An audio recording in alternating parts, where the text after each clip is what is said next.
Hi guys, I just wanted to make a correction to your 6.3 day one notes. When I was talking about the range of the secant function, I kind of stopped and said, oh, I should be including 1 and -1. And then I said, no, I shouldn't. Well, I'd like to correct that. You definitely do include 1 and -1 in the range of the secant function. You will either get numbers bigger than 1 or equal to 1 out, or you will get numbers less than -1 including -1 out. They are definitely included in the range. So you should be using brackets with your interval notation.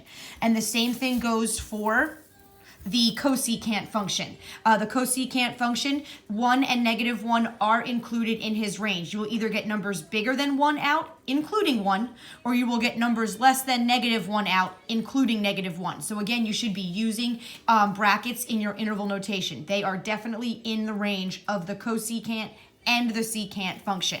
The only other thing I also wanted to talk about is when I was doing the domains and I was talking about all these bad angles, I should have explained that these angles are endless. I could keep writing more and more and more angles that aren't included. It's not just these 4, right? That's why we write it this way.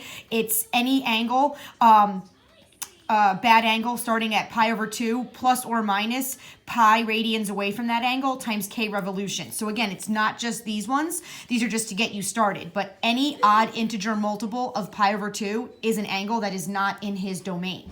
And it's the same thing down here. Hold on, Zach. These are not just the bad angles. It's any integer multiple of pi is bad. So starting at 0 and then plus or minus pi radians away from that angle times k revolutions. It's not just the ones that I listed. Those are just some of them. Okay.